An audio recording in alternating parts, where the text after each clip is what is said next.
মানত হোৱা বুলি কৈছে।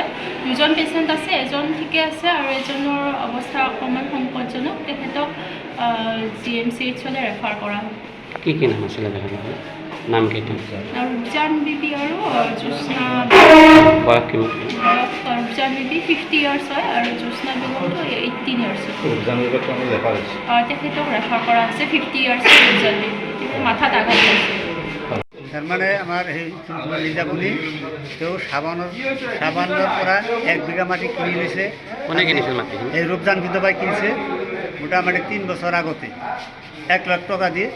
কিন্তু সিহঁতে পাৰ্মিশ্যনত চহী কৰিছে, কিন্তু মাটি নিদিয়ে, পইচা ঘূৰাই নিদিয়ে। এইটো লৈ য'ত হৈ আছে তাৰ ভিতৰত সেই মাটিখিনি কেছৰ আগত সেই সাবান আলিয়ে ঠিকা থৈছে। ঠিকা থোৱাৰ পিছত সেই কেছালি সেই মাটিখিনি দখল কৰাৰ কাৰণে মানে গৈছিল, কিন্তু সেই ৰূপজান বিধবাই কৈছে যে মোৰ টকাখিনি ঘূৰাই দি, নহ'লে মই মাটি দখল কৰিব নিদিওঁ। এই বুলি সিহঁতে মাৰামাৰি কৰিছে। কেছে মাৰিছে সিহঁতক, কিন্তু মই তাত নাছিলোঁ, পিছত যাই চাইছোঁ সিহঁতক মাৰিছে। আপোনাৰ নামটো? মোৰ নাম মনোৱাৰ হুছেইন। ঘৰ ক'ত আপোনাৰ? মোৰ ঘৰ কলতলি। কি হয় আপোনাৰ মা? মোৰ এই ছোৱালীজন মোৰ নিজা ভনী। ন্যায় বিচাৰোঁ, উচিত বিচাৰ লাগে, ন্যায় তদন্ত লাগে, ন্যায় তদন্ত কৰি ন্যায্য বিচাৰ মোক লাগে আৰু কি, ন্যায্য বিচাৰ মোক লাগে।